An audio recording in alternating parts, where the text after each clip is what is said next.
tey li nga xam ni moo ñu dajale fii moom mooy ci biir projet bi ñuy wax projet PRAPS nga xam ni juróom-benn dëkk ñoo ko ŋànk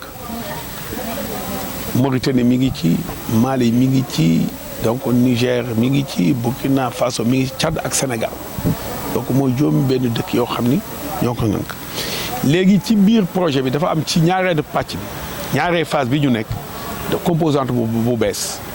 am na composante boo xam ne day xeex wér-gu-yaramu jur gi am na composante bi nga xam ne day xeex pour ñuy wax ressource par exemple defar gàncax gi defar parcours de bétail indi ndox ak koo xam ni ci affaire commerce bétail valeur marchande embouche yooyu lay liggéey mais dafa am lu bees bu ñu ci def moom mooy lu ñuy wax inclusion sociale naka nañu fexe ba xale yi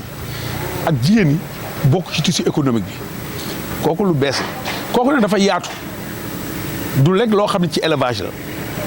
parce que li ñu wax moom mooy ñun duñu leen fekk ñoom ñëpp ñu ngi ci tey jii ku ñu da nga ndóol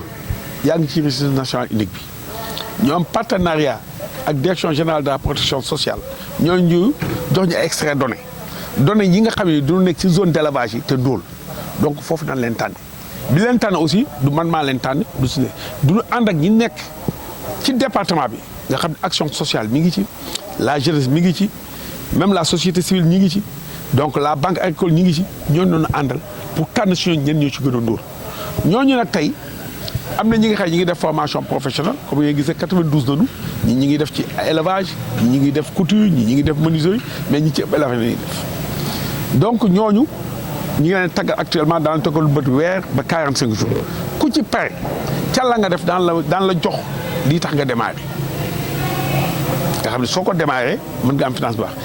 beneen pàcc mooy activité génératrice de revenu ñi nga xam ne ci ñu gën a ndóol ñu jël leen ñu ne kenn ku nekk daan la dimbale 250 000 francs ci yow li nga bëgg def moo xam ne da ngay def beñe di ko jaay moo xam ne da nga bëgg def ganaar di ko jaay moo xam ne da nga bëgg jël ñaari xar di ko jaay ñu dimbali jox la 250 000 juróom fukki junni yi nga xam ne da nga ko commencé ci kaw loolu nag dafa amoon du fi xew saa jox nit mu naxasaay xaalis bi ñu ne kon du lay jox 150 000 xaalis bi mu ngi des Koungheul si antenne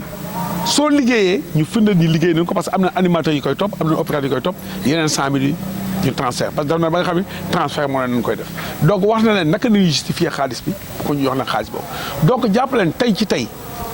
lu mat ñeent fukki millions yu manqué ñaar fukki junne jox nañ ko muy 39 millions 900 000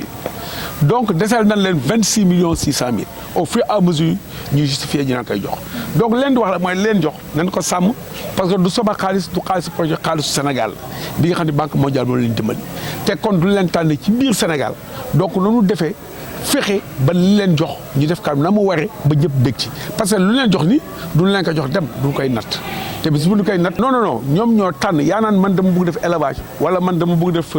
commerce wala man dama bëgg def maraîchage li nga bëgg ci loolu nan la fekkee financé la parce que li ñuy wax mooy développement du commission ba nga xam da nga daan ñëw waa ji par force li ngay def loolu foo ko defee xamal ni yaa ngi jëm ci jumte da ngay gis waa ji lan lay def nga jàppale ko ci ngeen progressé jëm ca kanam donc ñun noonu lañuy liggéey di ci nax dolli muy gis nga sànq man pratiquement waxuma sama composante rek ñoo wax parce que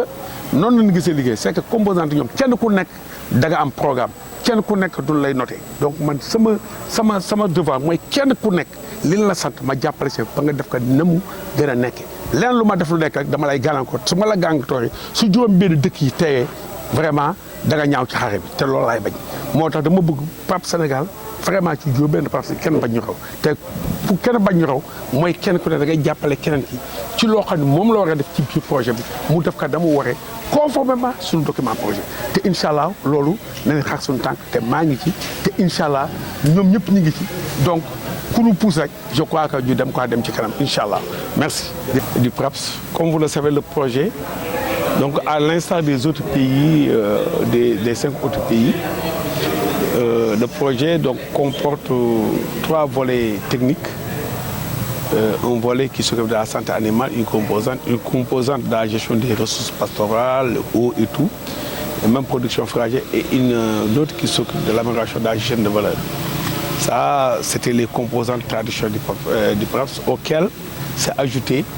une composante inclusion sociale et économique des femmes et des jeunes. Donc c'est cette composante qui nous réunit ici, à travers 2 de ces sous-composantes. L'une des sous-composantes, c'était la formation professionnelle. Et ce matin, nous avons fait la visite du centre de formation professionnelle où actuellement 92 jeunes sont donc en train d'être formés dans des métiers porteurs en milieu pastoral qui ont été identifiés dès le début du projet et qui, à la suite de cette formation, vont recevoir chacun un kit pour lui permettre de démarrer ses activités. Et tout ça, c'est à la charge donc, du projet qui paye les formations, qui paye l'hébergement, la restauration et le transport. Ensuite, il y a donc la sous-composante qui s'occupe des activités génératrices de revenus, où nous avons regroupé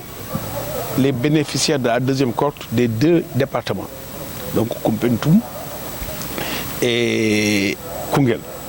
Là, donc, il y a 266 personnes qui vont recevoir aujourd'hui un financement, donc normalement de 250 000 francs, mais on va procéder par tranche, leur donner une première partie de 150 000 francs, et lorsque c'est confirmé qu'ils sont dans l'activité, l'autre 100 000 francs va être libéré. Donc globalement, nous avons mis entre les mains aujourd'hui 39 900 000 francs CFA. Et c'est heureux de constater que parmi ces 266, il y a 157 femmes. Et comme je l'ai dit, ce n'est pas une camisole de force que nous leur avons donnée. Nous n'avons pas dit venez faire cette activité. Parce que je crois qu'une telle attitude ne prône pas pour le développement. Nous leur avons dit qu'est-ce qu'ils veulent, dans quelle activité ces gens, ces bénéficiaires-là veulent vraiment qu'on les appuie. Et c'est à ce niveau que chacun a choisi l'activité génératrice. Il y a eu des opérateurs qui les ont aidés à monter ces micro-projets. Ensuite, ces micro-projets ont été donc validés au niveau déjà local. Et je voudrais préciser que tous ces bénéficiaires sont tirés donc des données du registre national unique. Parce que c'est destiné aux personnes les plus vulnérables. Donc le conseil que nous leur donnons, c'est simplement, nous avons des animateurs. Nous avons recruté un opérateur qui a des agents pour les accompagner. Donc c'est d'écouter et de travailler en étroite collaboration avec ces animateurs pour qu'aujourd'hui, le petit financement que nous leur avons donné puisse leur servir et puisse gravir les échelons. Comme je l'ai dit tout de suite, tous ceux qui feront l'élevage, à la suite de leur première opération, ils pourront constituer, s'ils le veulent bien, s'ils ne veulent pas répéter l'opération, ils peuvent constituer un apport personnel et nous allons les aider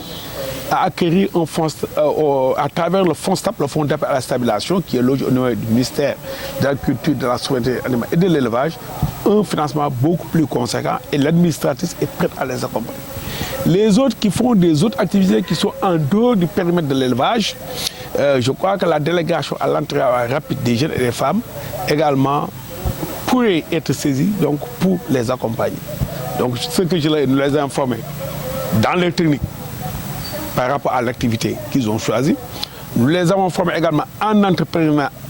donc en relation avec l'association des femmes de l'Afrique de l'Ouest, la FAO, qui les a vraiment en gestion simplifiée. Je crois que tous ces éléments mis ensemble devraient leur pouvoir permettre de bien mener cette première opération et de constituer des fonds qui leur permettent d'accéder à des financements plus conséquents. Donc vraiment, nous les encourageons à travailler et nous leur véritablement réitérons toutes nos disponibilités et la disponibilité de l'ensemble du dispositif pour les accompagner à réussir donc, cette opération. Je vous remercie. Je suis Ami Camara. Je suis Ami Camara de Karlamine. Man nak financement bi mom man damay commerce mom liggéey jàng laa bëgg na def mais xam nga